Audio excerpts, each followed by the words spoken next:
So Joel, I want to dive right into LifeWise Academy. This is your organization, and it's incredibly unique for a variety of reasons, helping public school kids learn about the Bible during the school day. Tell us a little bit about your work and how you got started. Yeah, well, you said it. It's Bible education for public school students during school hours. We started in 2019. We were inspired by a program that started in my hometown. In 2012, people in my hometown started what's known as a released time religious instruction program. Very few people are aware that in 1952, the Supreme Court ruled that public school students can be released from public school during school hours to attend religious classes if the program meets three criteria. If it's number one, off school property, number two, privately funded, and number three, with parental permission.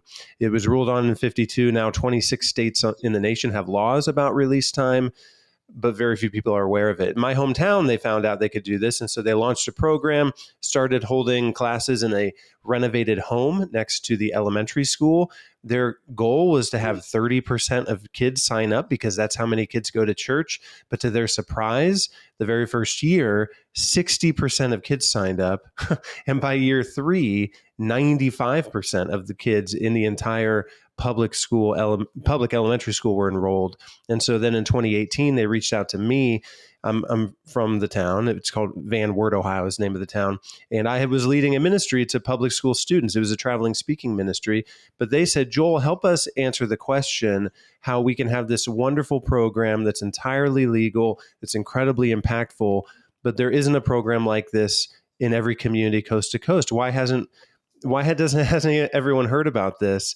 We recognized so many barriers to entry to get a program off the ground. And so we launched in 2019, and it's been a whirlwind. We launched with 2 schools, but as of today, we're serving 133 schools across 4 states.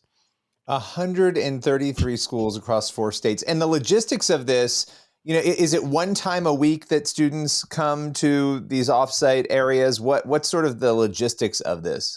Yeah, good question. It does tend to be once a week, and you can think of it as it's normally part of the specials rotation. So in the same way that a kid will get art class once a week, maybe gym class once or twice a week, library, they'll have an opportunity as part of that weekly rotation to attend a Bible class, LifeWise Academy in our case.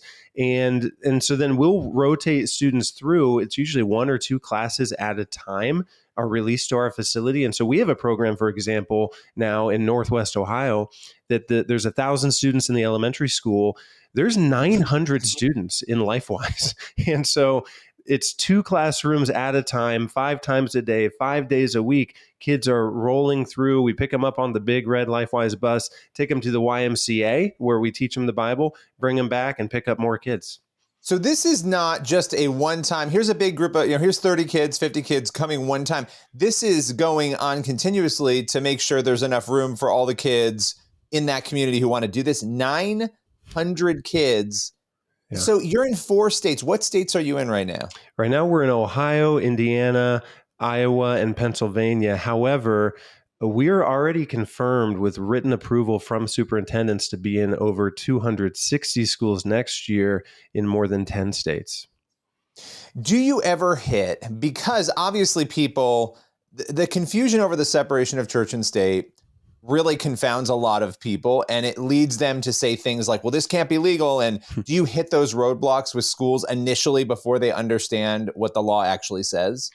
Well, we hit it with everybody. I mean, there's probably people listening to this right this moment that still, even though we've said during school hours about 5 times, they're still thinking this is a before or after school program. That's what we find is that we might say it 20 times and still at the end, someone raises their hand and says, is this before or after school? Because we've been so programmed to think of this separation of church and state, which we think means kids can't learn the Bible during school hours. And it doesn't mean that at all.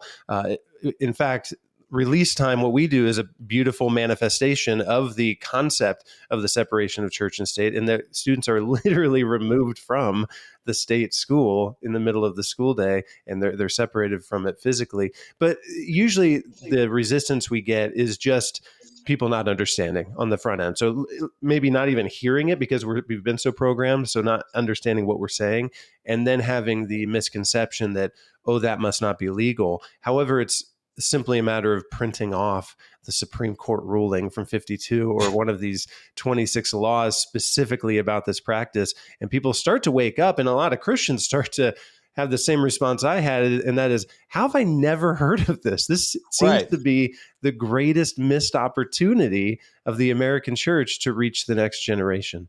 Well, especially at a time when we're talking about dwindling numbers, right? And you know this all too well. We're talking about young people being disconnected because they're not even being introduced to faith in many quarters. If their parents aren't taking them, they're not getting it from Hollywood, the media, universities, or even education in general.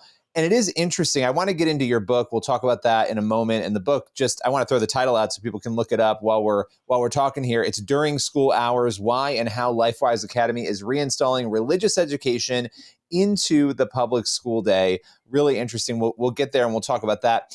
But I can't think, and I know nobody wants a theocracy. Nobody's asking for that. But I'm going to make this statement. I can't think of a bigger detriment to young people than the removal of all faith and morals and values from public schools, right? And it's a complicated history. People, again, don't fully understand it. The book, you get into this in part of the book, but I want you to tell us, without spoiling it all, because I want people to grab the book, why was faith removed in the way that it was from our public school system? Oh, well, that's a complicated question to answer. I do lay it out in 4 different stages, how it was removed in America. And first, faith is totally integrated. In fact, faith is the thing that is driving education, and the way education got implemented so broadly in America, not everybody realizes this, is because the original colonists wanted people to be able to read the Bible. That is one of the reasons for education. But then with so many different denominations, Christian denominations, certain distinct theologies had to be kind of set aside, which is understandable. But then that just gave way to further and further marginalizing, certainly the scientific revolution and Darwinism and secularism. Again, I do get into all this in the book, but little by little, religion was simply eroded, and the courts really closed the deal in the 50s and 60s. However, very few people are aware of this opportunity that the courts also made a way to keep Bible education as part of the public school day. It simply needs to be off school property, and it needs to be privately funded. And so that's why I wrote the book, and that's the message we need people to hear. Absolutely. We could debate about the history of it all day long. The reality is what you said, this is a major missed opportunity for people who don't realize it. When we're looking for opportunities to evangelize, the system is what it is, but yet here's this major opportunity. And you have seized on that with LifeWise Academy. You are doing it in 4 states. And as you were saying, over 260 schools, you said, in this upcoming year. I mean, that's incredible. Well, go ahead. Well, I was just going to say thank you. It's we in 2018 when we saw what was happening in my hometown of Van Wert, and that phrase started ringing in our heads: greatest missed opportunity. We had this hunch that if we could remove those barriers, in fact, that the riddle for us was, why hasn't this spread? And our answer became because of the barriers to entry. You basically have to start a private school to start one of these programs, because you got to figure out facility and transportation and curriculum and staffing and fundraising. And so we said, if we could remove those barriers by providing all the systems, processes, resources, training, curriculum, put it all in a box so there's no need to reinvent the wheel, we had this theory that this thing might just spread. And perhaps the time is right that as a culture, we've gotten to the point that we realize we have to do something. And that's what we're seeing. We set a goal in 2021 to serve in 2020, we set the goal to serve 25 schools by 2025. And that next school year in 2021, we were in 36 schools. And we realized, oh boy, we do think the time is right. Well, let's not forget the elephant in the room, which was COVID, right? You were launching during the most complicated time in the world to launch in some areas of the country, in many areas of the country. So how do you scale this? Because you're clearly doing it, right? You mentioned the bus. Does this look different in different communities based on where the kids are, based on what the need is in terms of the logistics of getting the kids there and getting them back? There are certain things that look different. For example, the school schedule looks different because every school, I mean, even in the same city, you'll have different schools with different number of students, different bell schedule. And so those are things we take as they come. However, there's a lot that looks the same. I mean, and that's really the value we're trying to bring to communities is that we understand it can be overwhelming to feel like you have to take this thing on. That's why we have tried to build all this out so there isn't a need to reinvent the wheel. You can focus on the relationships with the students and with the churches. And so we have a very clear and simple 10-step launch process to get one of these things off the ground. We provide all the templates, even on our website. Step one is collecting 50 signatures in the community of people who say, we want to see this happen. And you could today, at this very moment, on our website, lifewise.org, find your school district, start one of these community interest lists, and grow that thing to 50 and get going. But we provide the 10-step launch process and then all of the training and the resources to maintain a healthy and sustainable program. What, as you know, as somebody, we're talking about logistics right now, but as somebody who created this, you have a passion for it, you care about reaching the next generation with the gospel. What have you seen impact wise in the lives of kids and families as a result of the work that you're doing? Oh my! How many hours do you have? I have the blessed role of I get texts like all day long and emails all day long with all these stories of things that are happening. I just got a text from a friend who I've known him for almost 2 decades, and he's a pastor. And they launched a LifeWise in their community, and they sent me a picture of him baptizing a girl who had never been to church, but this year started coming to LifeWise, and now her family's in the church, and she's getting baptized. I hear stories about a tragic story of an elementary school where one of the elementary kids died of a asthma, and they invited the LifeWise teacher to come to the school and to minister to those kids and to talk with those kids.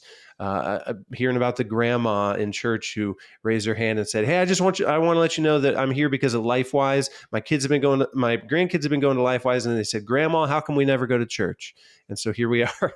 And I could just go all day. And that's what we're seeing. There's one school in particular that they just started this year. They have 56 students in this particular elementary school. And I just heard that already 29 of them that weren't part of a church are now plugged into that church that hosts the program. 29 out of 56. And so, yeah, we're seeing an impact every day. That is absolutely incredible. And, you have a lot of people who are debating this right now, especially in the Christian church. You're looking at these headlines about all sorts of topics, drag queen story hour down the line, and a lot of parents just in general feeling like, okay, the gospel is not present in schools. There's another agenda being pushed on kids, another religious agenda in some people's eyes. At the end of the day, there's a debate. And some people say, get your kids out of public school. They shouldn't be there. No kid should be in public school. What do you say? You're in a unique position because you're serving kids in public schools and families. What do you say to those who say no kid should be in public schools? Well, I don't know if they want to say that, they can say that. And I'm not necessarily interested in having that debate. I mean, I went to public school. My wife went to private school when she was a kid. We homeschool our kids, and yet we also send our kids, and they participate in public school activities like sports and other things. And so we have the full mix. What I would say to somebody who might say, I don't know if they'd say public school should be abolished or something, I would say, maybe, but right now public schools exist and there's kids there, right, and they're not all going to leave today. And we need to get to those kids and we need to get to those families. Currently, 90% of kids attend public school. And so we can say they need to go away if that's your mission. But my mission is to get the gospel to those kids who aren't hearing it. And the more the Christian kids aren't in those public schools, it's just a reality, the fewer opportunities those kids have to hear the gospel. And we have this unique and opportunity that we can provide it for them. We can engage with our community, and the public schools really are a hub of the community. Where better to go engage with families that aren't in our churches on Sunday mornings. Yeah, and I think we have to be careful as Christians to not push our conviction on other people, because not everybody's going to have the same conviction. Some people, I mean, you're in an amazing position. You're homeschooling, yet here you are serving the public schools more than almost anybody else is. And I think this is such a complicated issue, but I think it's incredible what you're doing. You've written a book, as I mentioned, During School Hours, where you detail all of this, the history that we were talking about before, as well as what you're doing. Tell us a little bit about what you're hoping people take away from the book. Well, I'll be real transparent. I want people to read the book and then engage with LifeWise. I mean, we want to see kids in every community, coast to coast, Maine to California. Might as well add Hawaii to that, reached with the gospel. And there's a very practical way to do it. When we were first explaining this to people in 2018 and we basically had an idea, it felt like we were saying, hey, here's this thing that hasn't really worked well for 70 years, but we feel like we can make it work. And, we had to sell people that on that. But now the evidence is there. I mean, the concept is proven. We're going to launch in over 100 schools next year. And we've sat down with now how many dozens of superintendents who have said, yes, you can do this with my school. So I would love people to read the book to certainly become informed of the history, certainly become informed of the practicals, as I'm sure they would want to kick the tires on any type of program or ministry opportunity. But at the end, I want them to do it. I want them to go to lifewise.org, add their name to the list. I want them to then forward that link and get 50 signatures in their community. And let's see students coast to coast hear the gospel. Well, Joel, I so appreciate your time today. Where can people go to get more information? I'm sure there's people listening and watching who maybe they're interested in launching a LifeWise in their community. Well, I'll tell you this, as of the moment that we're recording this, Amazon, we pre-sold so many books that Amazon is out of stock of the book at the moment. Wow. They're going to be reloading. And so whenever you hear this, they may be there. But the safe thing is to go to our website. So lifewise.org, that's LIFEWISE, lifewise.org is the place where you'll always be able to get the book, as well as you'll be able to watch videos, look up your own community, find out, is there a LifeWise movement starting in my community? If not, you can look up your school district and start one. And all your information will be there at lifewise.org. Well, I so appreciate your time. Again, the book is During School Hours. Hope to have you back again sometime soon. Thank you so much for having me.